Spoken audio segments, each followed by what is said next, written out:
Nous rendons grâce à Dieu pour tout ce qu'il fait dans vos vies. L'exhortation d'aujourd'hui porte sur le travail et la prophétie. Nombreux d'entre nous ont reçu des prophéties que vous obtiendrez du travail, vous allez évoluer, vous obtiendrez une promotion professionnelle, vos activités commerciales ou séculières vont émerger, mais vous ne voyez pas cela s'accomplir. Et des fois, nous doutons même de la prophétie du message que Dieu nous a apporté. Bien-aimés, pourquoi doutez-vous? Cette exhortation parle sur différents points. Nous allons aborder les aspects liés au travail et l'aspect lié au message prophétique et quel est l'impact et qu'est-ce que vous devez faire. Agé 2:4 nous dit, Dieu nous dit qu'il ébranlera toutes les nations et il fera venir tous les trésors vers nous. Car Dieu nous aime, car il est notre pourvoyeur. Il a fait de bons projets. Il a de bons projets pour toi. Il a de bons projets de réussite et d'épanouissement lorsque tu demeures en lui, lorsque tu demeures dans sa présence, lorsque tu demeures dans la prière. Nous dit Habakkuk 2:3, car c'est une prophétie dont le temps est fixé. Elle marche vers son terme et elle ne mentira pas. Si elle tarde, attends-la, car elle s'accomplira certainement. Bien-aimé, Dieu ne se détourne pas de sa parole. Lorsque Dieu a donné sa parole, il veille à ce que cette parole s'accomplisse. Mais c'est notre disposition de cœur et notre attachement à lui qui retarde l'accomplissement de cette prophétie, l'accomplissement du message que Dieu a apporté pour toi. Bien-aimé, lorsque tu as réussi, lorsque Dieu t'a béni, bien-aimé, parfois il peut nous bénir par peu. Il t'a promis de grandes choses, il t'a promis d'être bien positionné, mais il commence peu à peu, afin de tester ta fidélité, afin de tester, est-ce que si je lui donne ce travail, est-ce qu'il ne va pas m'abandonner? Est-ce que si je l'élève, est-ce que son cœur ne va pas s'enfler d'orgueil? Et nombreux d'entre nous tombons dans ces pièges. Lorsque Dieu te donne quelque chose, c'est là que tu remontes les épaules. C'est là que tu commences à enfler d'orgueil. C'est là que tu commences à négliger les autres. C'est là que tu commences à te mettre à l'écart. C'est là que tu commences à avoir des attitudes qui ne plaisent pas à Dieu. Comment veux-tu que Dieu te bénisse?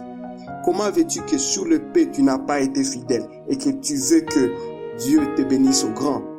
Lorsque tu avais peu, tu payais la dîme. Mais lorsque tu as quelque chose, comment veux-tu que Dieu puisse t'élever? Bien-aimé, l'arrogance précède la chute. Habakkuk 2:4 nous dit, voici son âme s'est enflée. Elle n'est pas droite. Bien-aimé, mais il dit aussi, le juste vivra par la foi. Qui est le juste? C'est le juste qui accepte. Et oui, Seigneur, je me tourne à toi. Ce n'est pas mes efforts, ce ne sont pas mes qualités, mes compétences et mon intelligence qui me permet d'ouvrir les portes. Mais c'est toi, seul Dieu, en qui je me confie. Et lorsqu'on se confie à Dieu, on se confie en demeurant dans la prière. Habakkuk a dit que je me tenais à mon poste. C'est-à-dire, il attendait. Il attendait dans une position où il avait une relation avec Dieu. Bien-aimé, pour obtenir un travail, ce n'est pas ton diplôme qui te donne. Ce n'est pas ton intelligence qui te procurera un travail, mais c'est Dieu qui te procure le travail.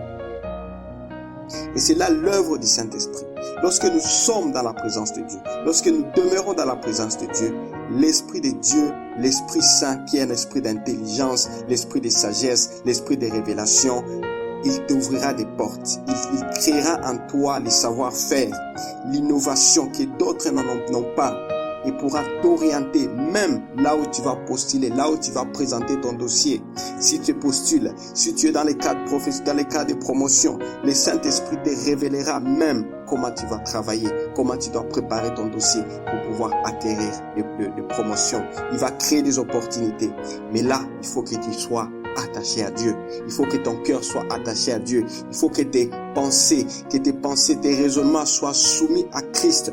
Que tes raisonnements ne soient pas soumis d'abord au bien-être, d'abord aux avantages, d'abord au progrès, mais qu'ils soient soumis d'abord à Christ et te soumets à lui.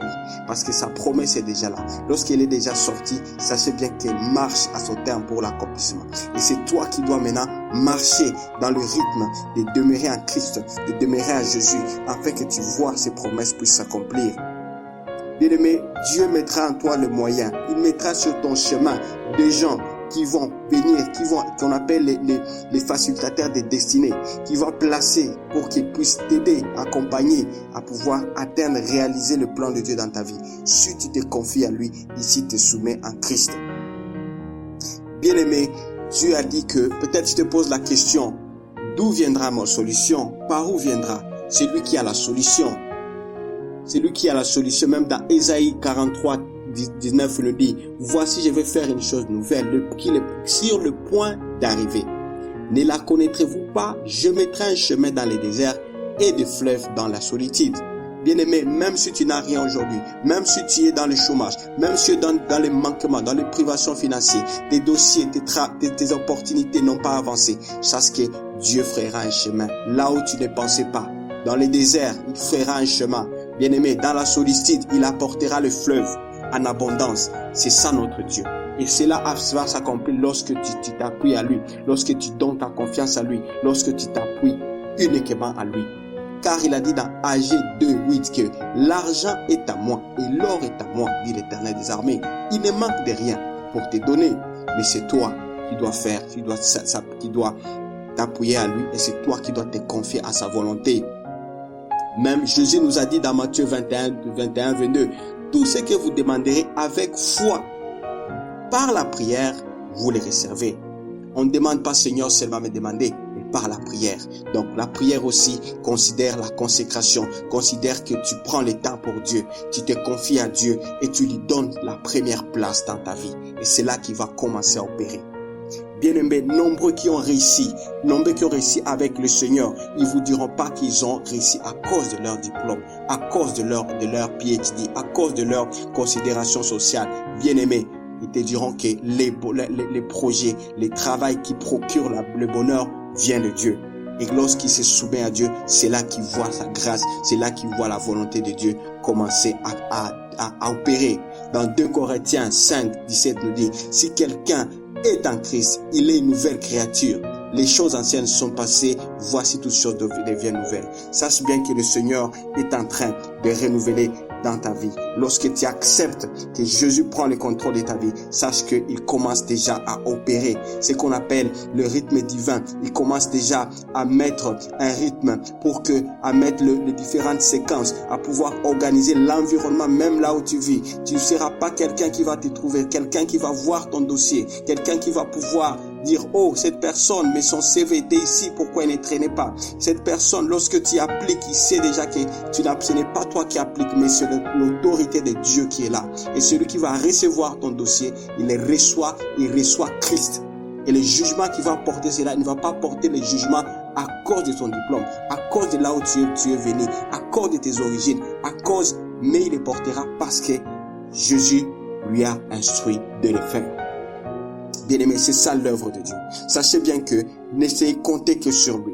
Donnez votre vie à Christ et tu verras que la grâce et l'abondance et le bonheur, comme David l'a dit, vous accompagneront. David qui était au berger, qui gardait le brebis, Dieu l'a élevé pour être roi. Joseph qui était dans la prison, qui était esclave, Dieu l'a souverainement élevé. Ce n'est pas leur diplôme, ce n'est pas leur compétence qui les a élevés, mais c'est Dieu, parce qu'ils ont appris à compter à Dieu. Et vous aussi aujourd'hui, je te prie que tu puisses demeurer en Christ et donne-toi ta confiance à Dieu. Lorsque tu donnes ta confiance à Dieu, lui-même ouvrira les portes de ta destinée, lui-même ouvrira les portes de l'abondance et apportera le fruit en sa saison. Si tu crois dans cette parole, je vais rendre grâce à Dieu. Je t'invite à faire cette prière avec moi. Seigneur Jésus, je reconnais que tu es mon sauveur et mon salut. Je t'accepte aujourd'hui dans ma vie et je te donne de prendre la première place dans moi, afin que tu prends soin de moi, tu prends soin de ma famille. Pardonne mes péchés, Jésus. Pardonne mes fautes que j'ai commises. Pardonne mes jugements, ma parole qui a été mauvaise, ma parole qui a rejeté ta face, mon cœur qui n'a pas vu ta présence lorsque tu étais avec moi. Les opportunités que tu as ouvertes devant moi, des paroles mauvaises et des jugements que j'ai pu émettre dans mon cœur ou dans ma bouche ont pu bloquer ma vie. Seigneur Jésus, pardonne-moi. Je reconnais en toi que c'est toi qui es le restaurateur. Et je t'ouvre la porte de mon cœur afin que tu prennes contrôle, afin que tu commences à travailler pour l'accomplissement de la destinée que Dieu a pour moi. Je révoque toute forme d'envoûtement, tout mauvais esprit qui conteste ma destinée, qui opère contre ma bénédiction. Et je déclare par le nom puissant de Jésus que leur pouvoir est nul et sans effet. Que tout esprit qui ont bloqué la réussite, qui ont bloqué mon dossier, qui ont aveuglé mon identité auprès des promoteurs, auprès des activités que Dieu m'a promis, je déclare par le nom de Jésus et j'applique le sang de Jésus pour la restauration de mes finances, de mon travail, de ma carrière professionnelle et je le déclare ainsi au nom de Jésus-Christ. Merci Jésus pour la restauration que tu apportes dans ma vie.